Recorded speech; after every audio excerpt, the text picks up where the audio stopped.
بسم اللہ والصلاة والسلام علی رسول اللہ وبعد۔ ارکان الاسلام میں 3 ارکان کے متعلق ہم پڑھ چکے تھے، شہادتین، نماز اور روزہ، نماز اور زکوٰۃ۔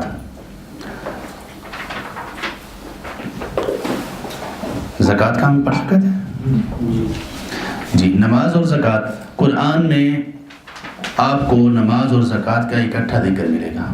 اقیموا الصلاۃ وآتوا الزکاۃ، اکثر اکٹھا ذکر ہے۔ تو یہ اکٹھا ذکر اس لیے ہے، شیخ عبدالرحمن ناصر السعدی رحمہ اللہ کہتے ہیں اس لیے کہ نماز اللہ کا حق ہے، زکوٰۃ اللہ کے بندوں کا حق ہے، اللہ کی طرف سے۔ تو کامل مومن وہ ہے جو اللہ کے حقوق کو ادا کر رہا ہو اور اللہ کی خاطر اس کے بندوں کے حقوق کو بھی ادا کر رہا ہو۔ البتہ حقوق کے سلسلے میں ایک بات یاد رکھنی چاہیے، جو لوگ یہ تفریق کرتے ہیں نا، یہ حقوق اللہ، یہ حقوق العباد ہیں، وہ اکثر لوگ اس طرح سے تفریق کر رہے ہوتے ہیں، وہ کہہ رہے ہوتے ہیں کہ حقوق اللہ اگر نہ بھی پورے کی جائیں تو خیر ہے، حقوق العباد پورے لازمی کرنا ضروری ہے۔ تو اس بات کو تھوڑی سی سمجھنے کی ضرورت ہے۔ اگرچہ بات ٹھیک ہے ایک اعتبار سے، لیکن بات یہ ہے کہ حقوق العباد بھی اصل میں حقوق اللہ ہیں۔ کس نے کہا کہ بندوں کے یہ حقوق ہیں اور ان کا خیال رکھو؟ اللہ نے۔ تو اصل میں حق اللہ کا ہی ہے۔ تو یہ نہیں ہے کہ آدمی کہے کہ حقوق اللہ تو معاف ہو جائیں گے، حقوق العباد معاف نہیں ہوں گے۔ تو بھائی یہ حقوق العباد بھی اللہ کا حق ہے، اس اعتبار سے یہ بھی معاف ہو سکتا ہے، لیکن ان کو الگ سے اس لیے ذکر کیا کہ اگر تم واقعی اللہ کا حق پہچانتے ہو تو پھر ان لوگوں کا بھی حق پہچانو جن کا حق پہچاننے کا اللہ نے تمہیں حکم دیا۔ تو اقیم الصلاۃ آتوا الزکاۃ اس لیے بار بار آتا ہے۔ کچھ لوگ ہوتے ہیں نا، وہ عبادات میں بہت اچھے ہوتے ہیں، نماز، روزہ، حج وغیرہ، نوافل، تلاوت بہت اچھے ہوتے ہیں، لیکن اللہ اکبر لوگوں کے ساتھ معاملات ان کے بڑے خراب ہوتے ہیں۔ یہ بہت بڑی پریشانی کی اور بہت بڑے ڈیزاسٹر کی بات ہے۔ ایسے لوگ جو دینداری میں معروف ہوں اور ان کے معاملات اچھے نہ ہوں، اس کا مطلب یہ ہے کہ ان عبادات کا اس بندے پر اثر نہیں ہوا۔ معاملات کا تعلق ہماری عبادات سے ہے، معاملات کا تعلق ہماری عبادات سے ہے۔ اگر ہمارے معاملات اچھے نہ ہوئے تو اس کا مطلب ہے کہ عبادات بہت خراب ہے، اثر سے خالی ہے۔ دیکھیے شعیب علیہ السلام کو جس قوم کی طرف بھیجا گیا، ان میں کیا چیز پائی جاتی تھی؟ اوفوا الکیل اللہ تبارک و تعالیٰ فرماتے ہیں کہ تم ماپ تول میں کمی مت کرو، پورا پورا دیا کرو لوگوں کو بھی، جیسے پورا لیتے ہو ان سے دیا بھی پورا کرو۔ تو ان لوگوں نے ایک حیرت سے ایک سوال کیا، سورہ ہود کیا غالباً 85 نمبر آیت ہے، کہنے لگے اصلاتک تأمرک ان نفعل ما نشاء فی اموالنا ما نشاء، کیا آپ کی نماز آپ کو یہ حکم دیتی ہے کہ ہم مال کے سلسلے میں، تجارت میں یہ جو بے ایمانیاں فراڈ کرتے ہیں یہ ہم چھوڑ دیں؟ کیا مطلب ہے اس کا؟ ایک مطلب یہ بھی ہے کہ نمازیں پڑھتے رہو، یہ بھی ساتھ چلتا رہے۔ شعیب علیہ السلام نے کہا نہیں، ایسا نہیں ہوگا، یہ کیسے ممکن ہے کہ نمازیں بھی پڑھتے رہو اور یہ بھی چلتا رہے؟ تو ہم یہ کیسے ممکن ہے کہ ہمارے معاملات اچھے نہ ہوں؟ تو اللہ تعالیٰ کا اقیم الصلاۃ وآتوا الزکاۃ کہنا اس لیے ہمارے ساتھ منسلک کیا گیا کہ اگر نماز پڑھتے ہو جو اللہ کا حق ہے، عبادت ہے، تو زکوٰۃ کیوں نہیں دیتے ہو؟ یہ اثر، نماز کا اثر تم پر نظر آنا چاہیے۔ ایک بندہ اگر نمازی ہے، پرہیزگار اچھا ہے، اس کی گفتگو اچھی کیوں نہیں ہے؟ سبحان اللہ، اس کا چال چلن اچھا کیوں نہیں ہے؟ لوگ کہتے ہیں، لوگ پھر اس وجہ سے دین سے بھی متنفر ہوتے ہیں۔ کہتے ہیں کچھ لوگ ہمیشہ کہتے رہتے ہیں داڑھی اللہ کے رسول صلی اللہ علیہ وسلم کی سنت ہے، اگرچہ اس میں ہم بات کریں گے یہ وہ سنت ہے جو ضروری ہے، فرض ہے، یہ وہ سنت ہے جو ضروری ہے، فرض ہے۔ اچھا، لوگ کہتے ہیں کہ کسی نے کہا، اچھی بات کہی کہ لوگ ہمیشہ کہتے رہتے ہیں کہ داڑھی رکھنا سنت ہے، داڑھی رکھو، داڑھی رکھو، لیکن لوگ یہ کیوں نہیں کہتے کہ اچھی بات کرنا، اخلاق سے پیش آنا، صاف ستھری بات کرنا، نرم انداز میں بات کرنا، یہ بھی سنت ہے۔ لوگوں کے ساتھ ان کے معاملات کو، ان کی غلطیوں کو معاف کرنا، یہ بھی سنت ہے۔ ان تمام چیزوں پر فوکس کرنا چاہیے۔ کسی چیز کا، یہاں تک کہ اگر رد بھی کرنا ہے، اچھے انداز میں کرو بھائی، رد بھی۔ کچھ لوگ ہیں وہ واقعی رد کسی چیز کا کر رہے ہوتے ہیں، بری چیز کا، اس کو ریفیوٹ کر رہے ہوتے ہیں، لیکن انداز بہت خطرناک اور بہت برا ہوتا ہے، تقریباً گالیاں نکال رہے ہوتے ہیں۔ ابھی چند دن پہلے کسی نے ایک میسیج مجھے بھیجا، کلپ تھا، وائس کلپ تھا، سبحان اللہ، اللہ ان کو معاف فرمائے۔ اس میں وہ کرکٹ کے اوپر بات کر رہے تھے، وہ خطیب صاحب بالکل سیدھی اور صاف گالیاں دے رہے تھے، بالکل واضح سیدھی صاف گالیاں۔ نہیں، ہمارے اوپر ان چیزوں کا اثر ہونا چاہیے۔ رسول اللہ صلی اللہ علیہ وسلم نماز پڑھتے تھے، روزہ رکھتے تھے، لوگوں کے ساتھ آپ کے معاملات کیسے تھے؟ ہاں، جہاں پہ غصہ کیا جانا چاہیے وہاں پہ غصہ کرنا، یہ بھی سنت ہے۔ ہاں، جہاں پہ غصہ کیا جانا چاہیے وہاں پہ غصہ نہ کرنا، یہ بھی سنت کے خلاف ہے، لیکن اخلاق ہمیں اچھا رکھنا چاہیے۔ چوتھا رکن ہے اسلام کا، وتصوم رمضان۔ نبی صلی اللہ علیہ وسلم نے ان سے کہا کہ رمضان کے روزے رکھیں۔ صوم کا معنی ہوتا ہے رک جانا کسی چیز سے۔ تو اسلام نے یہ بتایا کہ آپ کو ایک وقت مقررہ تک رکنا ہوگا کھانے پینے حلال چیزوں سے، اور اس کا پرپز کیا ہے؟ یہ طریقہ ہے۔ پرپز کیا ہے؟ مقصد کیا ہے؟ لوگوں نے سمجھ لی کہ جو طریقہ ہے یہی مقصد ہے۔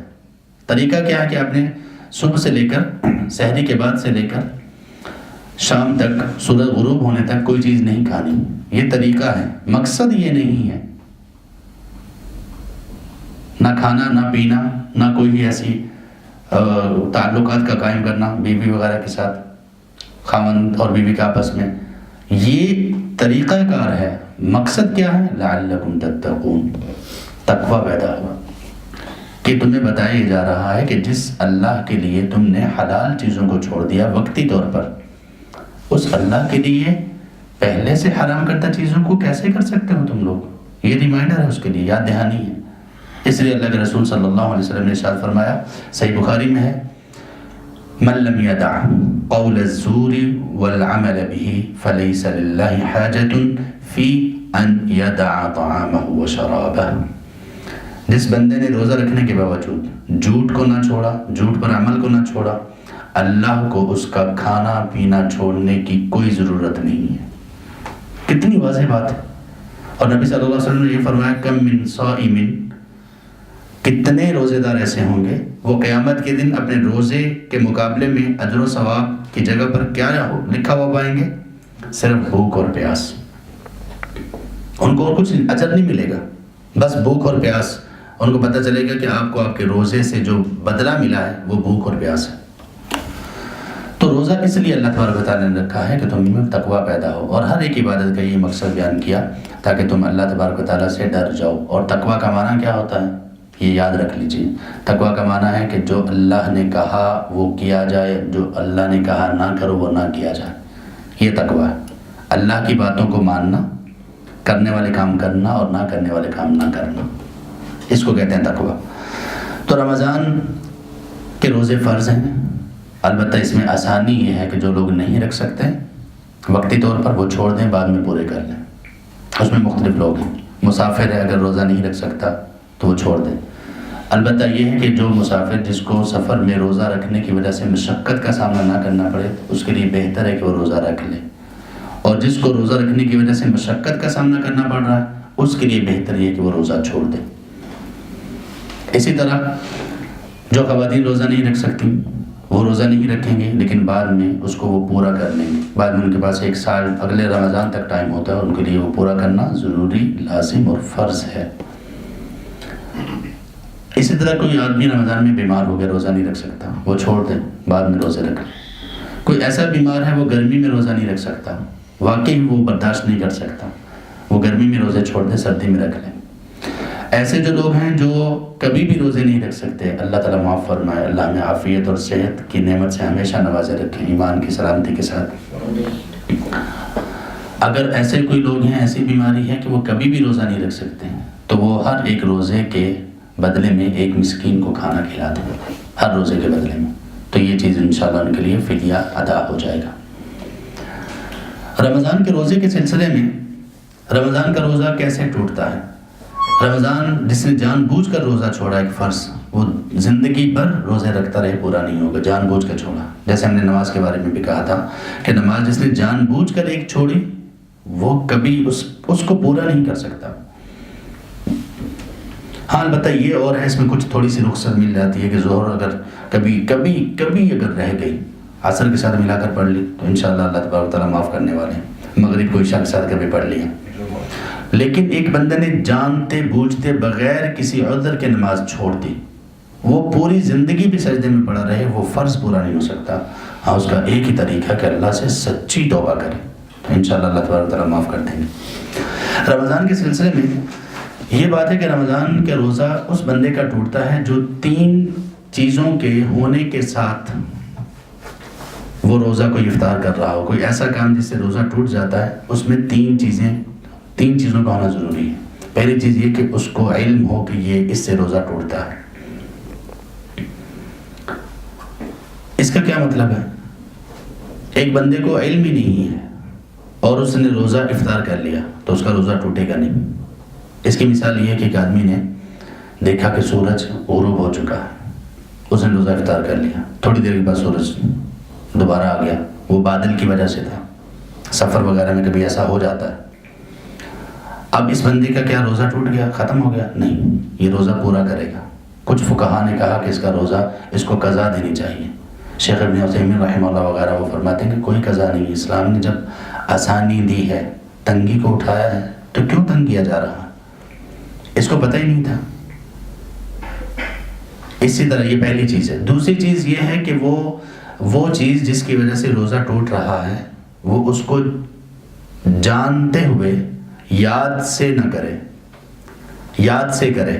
اگر بھول کے وہ کر رہا ہے، ایک چیز کا علم تو ہے کہ اس سے روزہ ٹوٹتا ہے جیسے کھانے پینے سے، لیکن اس نے کھا پی لیا، یاد نہیں ہے، روزہ ٹوٹ جائے گا؟ نہیں. 2 چیزیں ہوں گی. پہلی چیز اس کو اس کا علم ہو، دوسری چیز یاد بھی ہو، تیسری چیز اس کا ارادہ بھی ہو ساتھ. یہ ارادے والی بات کیوں کی؟ ارادہ کا مطلب یہ ہے کہ ایک آدمی غسل کر رہا ہے، اس کو علم بھی ہے کہ پانی پینے سے روزہ ٹوٹ جاتا ہے، اس کو یاد بھی ہے کہ میرا روزہ ہے. غسل کرتے کرتے اچانک منہ میں پانی ڈالا کلی کے لیے یا جیسے بھی، وہ اندر ایک گھونٹ اندر چلا گیا، روزہ ٹوٹ جائے گا؟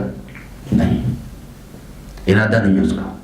اسی ذہن میں یہ نکالتے ہیں کہ اگر ایک آدمی نے مباشرت کی، ایک خاوند نے بیوی سے، اس کا ارادہ نہیں تھا اور اس نے مزاحمت بھی کی بیوی نے، تو بیوی کے روزے پر کوئی اثر نہیں پڑے گا. اس کو کوئی گناہ نہیں ہوگا.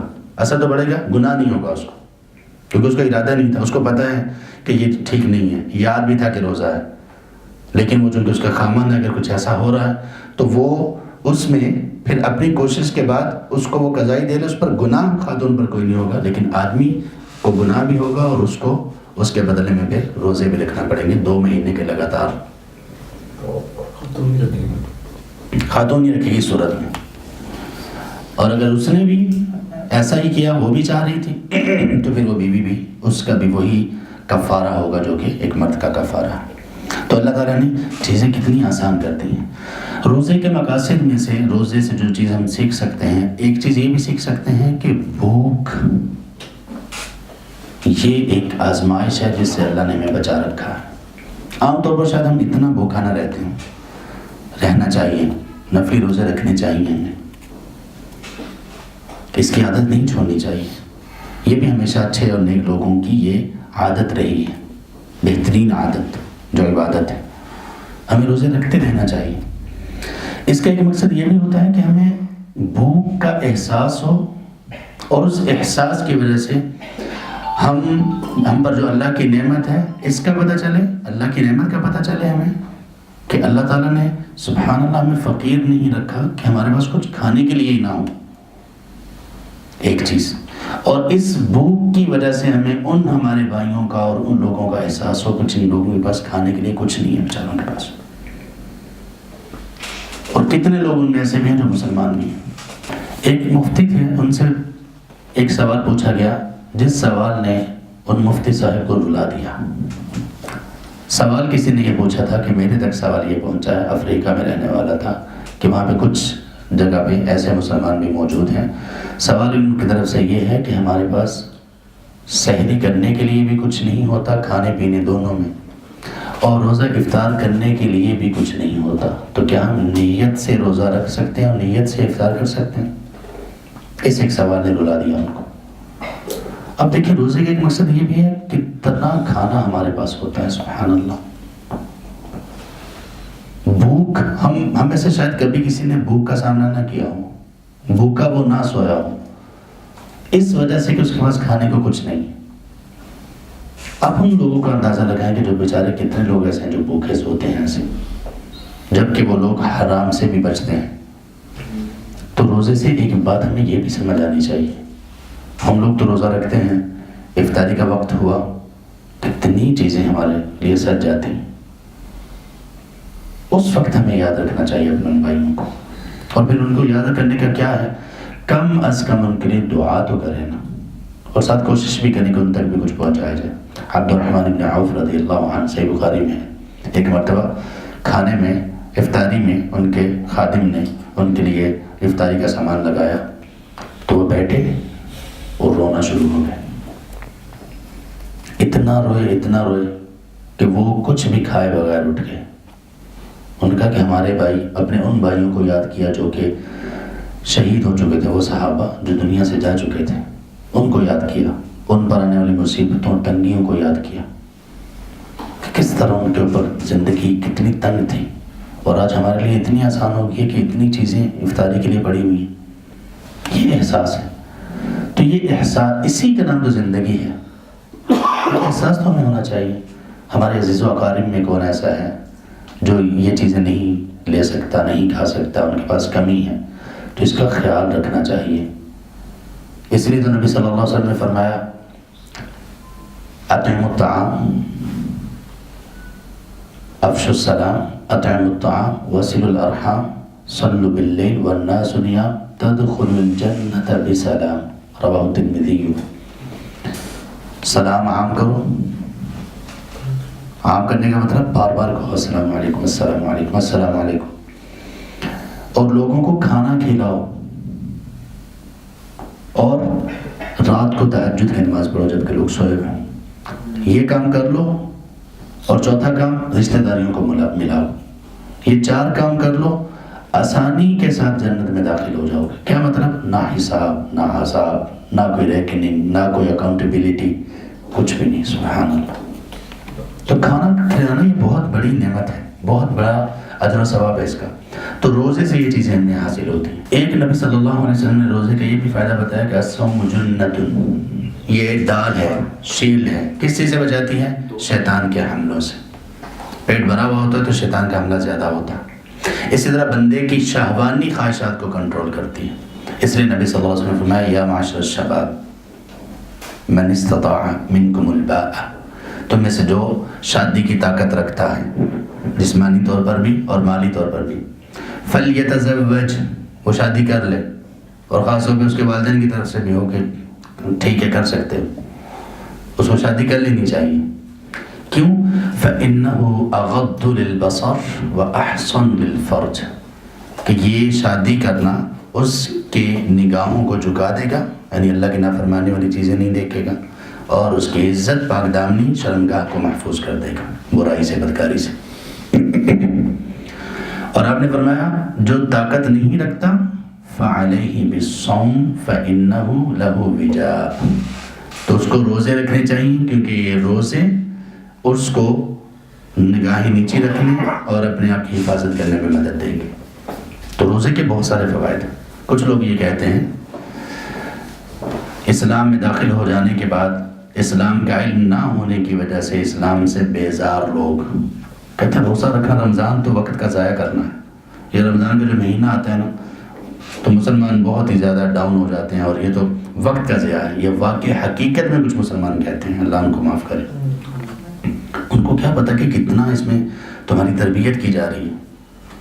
یہ ساری چیزیں نبی صلی اللہ علیہ وسلم کے متعلق یہ بھی آتا ہے صحیح بخاری میں یہ بھی کہ آپ ان غریب فقراء و مساکین کے لیے کبھی کبھی کما کر دیتے تھے ان کو. یعنی آپ کے کمائی کرنے کا، آپ کا کوئی کام کرنے کا، کوئی جاب کرنے کا کبھی کبھی مقصد صرف یہ ہوتا تھا کہ میں فلاں فلاں بندے کو کھانا لے کر دوں گا، کھلاؤں گا ان کو. یہ احساس پیدا کرنا، اللہ کی نعمتوں کا احساس پیدا کرنا، اللہ کو خوش کرنے کے لیے کچھ کرنا. تو رمضان کا مطلب یہ نہیں ہوتا کہ بس سوئے رہو. تو جو سوتے رہتے ہیں ایسے ہی، تو وہ تو ان کی اپنی ایک کمی ہے نا. ورنہ رمضان یہ نہیں سکھاتا کہ آدمی کی صلاحیتیں کم ہو جائیں، بلکہ صلاحیتوں کو نکھارتا ہے. وَتَحُجَّ الْبَيْتَ، اور 5واں رکن یہ ہے کہ بیت اللہ کا حج کیا جائے اگر اس کی طرف سفر کرنے کی طاقت ہے تو. سفر کی طاقت کے 2 معنی ہیں. ایک یہ کہ وہ جسمانی طور پر اس کی طاقت رکھتا ہو، اور دوسرا مالی طور پر بھی اس کی طاقت رکھتا ہو. حج کے سلسلے میں بھی نبی صلی اللہ علیہ وسلم نے بہت کچھ بیان کیا. سبحان اللہ. اب فرمایا من حج، جس نے حج کیا، فلم یرفث ولم یفسق، نہ اس نے کوئی بری باتیں کی. اس میں بری باتوں کا ذکر کیوں آ گیا؟ اس لیے خواتین، مرد و خواتین اس میں اکٹھے ہوتے ہیں. اس نے کوئی بری بات نہ کی، نہ بد نظری کی، نہ کچھ ایسا کیا. ولم یفسق، اور نہ ہی وہ اللہ تبارک و تعالیٰ کی فرما برداری سے نکلا. تو جس نے اس طرح سے حج کیا، اور جو نبی صلی اللہ علیہ وسلم نے فرمایا اس طرح سے حج کیا، اور حج میں اللہ کی فرما برداری کو چاہا، راجع، تو وہ ایسے لوٹے گا کہ جیسے حج کے بعد وہ گناہوں سے ایسے پاک ہو کر واپس پلٹے گا کہ گویا اس کی ماں نے آج ہی اس کو جنم دیا ہے. تو جس بچے کو ماں جنم دیتی اس پر کوئی گناہ نہیں ہوتا. اس طرح سے یہ حج گناہوں کو صاف کر دیتا ہے. اللہ تعالیٰ ہمیں یہ بار بار نصیب فرمائے، مقبول حج نصیب فرمائے، مبرور حج نصیب فرمائے. تو یہ ایک تو فریضہ ادا ہو جائے گا، دوسرا کتنا بڑا اجر ہے اس کا. اور پھر آپ صلی اللہ علیہ وسلم نے فرمایا کہ بار بار حج کرو، ترغیب دلائی. تو جو کر سکتا ہے اس کو کرنا چاہیے. اہل علم یہ کہتے ہیں کہ کیا عمرہ بھی فرض ہے یا نہیں؟ تو یہ ہے کہ عمرہ یہ اسلام کے ارکان میں سے تو نہیں ہے، اسلام کے ارکان میں سے تو نہیں ہے، لیکن اس کا کرنا بھی اگر آدمی میں استطاعت اور طاقت ہو تو ضروری ہے، واجب ہے. جس آدمی میں یہ طاقت ہو، اس کو پتہ چلے کہ میرے پاس اتنے پیسے ہیں کہ میں عمرہ کر سکتا ہوں، اور اس نے پہلے نہیں کیا ہوا، تو اس کو کر لینا چاہیے، اس کو کرنا چاہیے، بلکہ لازم ہے، ضروری ہے. تو ایک مرتبہ کرنے سے فریضہ ادا ہو جائے گا. حج ایک مرتبہ کرنے سے فریضہ ادا ہو جائے گا. اس کے بعد پھر آدمی جو کرتا ہے وہ زیادہ اس کے اجر و ثواب میں بہت ہی بڑا اجر و ثواب ہے ان چیزوں کا. تو اس لیے آپ صلی اللہ علیہ وسلم فرمایا تابعوا بین الحج والعمرہ، حج اور عمرہ کے درمیان متابعت کرو. کیا مطلب؟ بار بار کرو، اور اس کے فائدے بتائے. ایک تو اجر و ثواب یہ بہت کچھ ملے گا، دوسرا اس کی وجہ سے اللہ فقر کو دور کریں گے، غربت کو دور کریں گے. انسان کو یہ لگتا ہے کہ حج پہ جاؤں گا تو پیسے کم ہوں گے، لیکن اللہ فرماتے نہیں، فقر کو دور کروں گا میں اس کی وجہ سے. یہ اللہ کی طرف سے گارنٹی ہے اس چیز کی. حج میں ہمیں کیا سکھایا جاتا ہے؟ بات وہی ہے نا کہ عبادت بندہ کرے تو سمجھ سوچ کر کرے، مقاصد کو دیکھیں. حج میں کیا سکھایا جاتا ہے؟ صرف ایک احرام جو حج کی عبادت ہے، حج یا عمرے کی، اس احرام سے سبحان اللہ کتنی باتیں جڑی ہوئی ہیں. سب سے پہلی چیز، انسان ہونے میں برابر ہے. کسی ملک کا کوئی پریزیڈنٹ بھی چلا جائے، صدر وزیر اعظم بھی چلا جائے، مرد ہو میل ہو، تو کیا اس کا احرام کیسا ہوگا؟ سونے کا بنا ہوا، چاندی کا بنا ہوا؟ نہیں، اس طرح انسلی 2 چادریں. یہ ہے کہ انسان ہونے میں سب برابر ہے. کلکم، تم میں سے ہر شخص آدم کی اولاد میں سے ہے. وآدم خلق من تراب، نبی صلی اللہ علیہ وسلم نے فرمایا سب آدم کی اولاد برابر ہو، اولاد ان میں برابر ہے. تقوی سے ایک دوسرے پر فرق ہوگا. کوئی کسی بھی برادری کا ہو، کسی بھی کاسٹ کا ہو، احرام ایک جیسا. دوسرا اس میں احرام میں کیا ہے؟ سفید پسندیدہ اور مستحب ہے، فرض اور لازم نہیں ہے سفید احرام ہو. خواتین کا احرام تو ہر طرح کے ان کے کپڑے ہیں جو کہ حجاب وغیرہ کے معاملات میں پورے ہوتے ہیں، جو عام کپڑے ہوتے ہیں. تو حج میں جو مرد کے لیے 2 انسلی چادریں یہ بتائی گئیں، تو اس میں ایک مقصد یہ بھی ہے کہ انسان کو اپنا کفن یاد آئے، کفن یاد آئے. اور انسان کو یہ یاد آئے کہ اللہ کے سامنے ایسے ہی پیش ہونا ہے.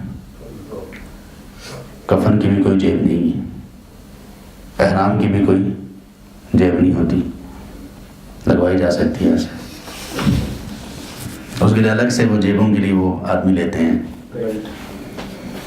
تو یہ بھی اس کی یاد دہانی کے لیے کہ لوگوں کو اس کا معلوم ہو اور پتہ چلے، اور پھر اس کو اسی انداز میں لینا جیسے بتایا گیا.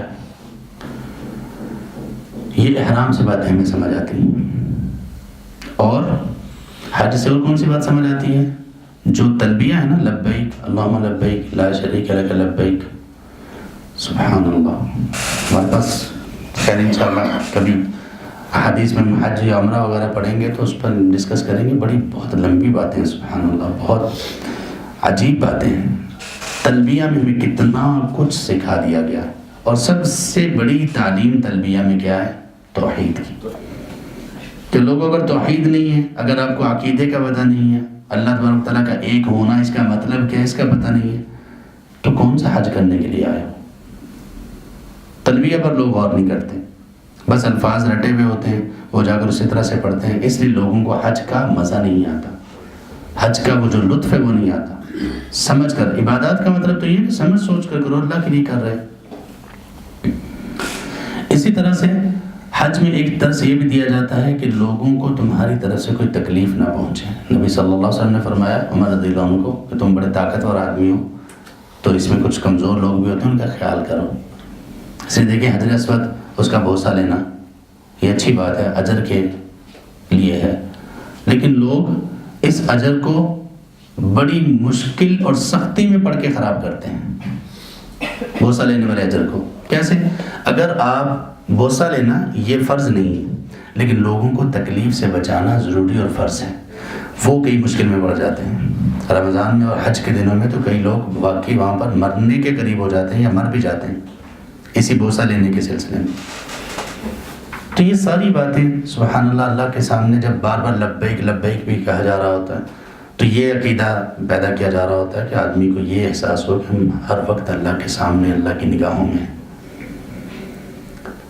تو حج بہت بڑی چیز ہے. اللہ تبارک و تعالیٰ نے اس حج کے بارے میں قرآن میں جو کہا وَلِلَّهِ عَلَى النَّاسِ حِجُّ الْبَيْتِ مَنِ اسْتَطَاعَ إِلَيْهِ سَبِيلًا، بار بار اپنی طرف اس کا رجوع کیا. حالانکہ ہر چیز اللہ کے لیے ہوتی ہے، لیکن اس کے لیے خاص یہ کہا کہ لِلَّهِ عَلَى النَّاسِ. پہلی بات یہ کہ حج کا ذکر بعد میں پہلا یہ کہ اللہ کے لیے کرنا ہے، اس لیے کہ یہ بہت بڑی عبادت ہے، اور اللہ ایک ایک قدم پر ایک ایک رکن کرتے ہوئے اور ایک ایک اس کا سنت اور مستحب ہر چیز ادا کرتے ہوئے اللہ تبارک و تعالیٰ کی یاد ہمیں آنی چاہیے، اور اس کو بھرپور انداز میں کرنا چاہیے علم کے مطابق، اور اس کو سوچتے اور سمجھتے ہوئے.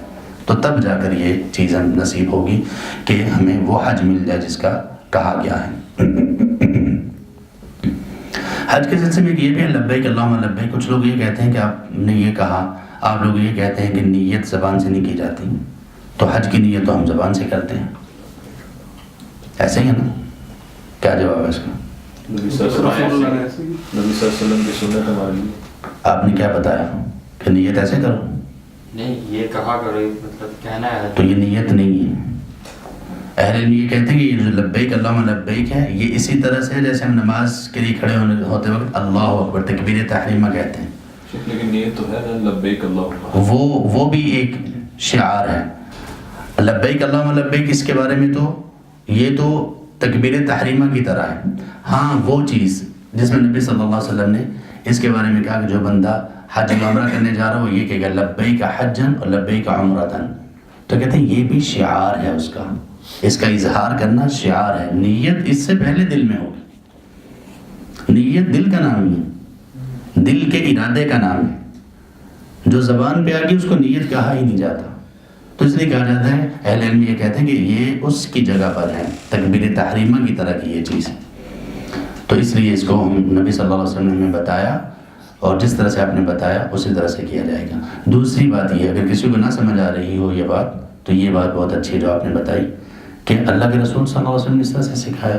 نماز سے پہلے آپ نے نیت نہیں سکھائی کہ زبان سے ادا کریں، وضو سے پہلے نہیں سکھائی، اور ہم کتنے اچھے اعمال کرتے ہیں نہیں سکھائی. نیت کا تعلق تو کہا نا تمام اعمال کے ساتھ ہے. تو اس میں اللہ کے رسول صلی اللہ علیہ وسلم نے یہ سکھایا تو ہم کریں گے، حالانکہ یہ نیت نہیں ہے جیسے پہلے بتایا جا چکا، لیکن بالکل کسی کو سمجھ نہ آ رہی ہو تو یہ بڑی ایک سادہ سی اور بہت سمجھ میں آنے والی بات ہے۔ اللہ تبارک و تعالیٰ ہمیں اس کی توفیق نصیب فرمائے اور ہمیں بار بار حج اور عمرہ نصیب فرمائے جو مقبول ہو اور مبرور ہو اللہ کی ذات میں، اللہ کی بارگاہ میں، اور اللہ تبارک و تعالیٰ ہمیں علم نافع نصیب فرمائے اور اس علم کی راہ پر چلتے ہوئے ہمارے لیے جنت کی راہ کو آسان کر دیں، اور ہمارے لیے یا رب اس علم کی راہ کو آسان بنائے رکھنا اور ہمیں علم حاصل کرنے کی، سیکھنے کی توفیق ہمیں دیتے رہنا۔ سبحانک اللہم و بحمدک، اشہد ان لا الہ الا انت، استغفرک و اتوب الیک۔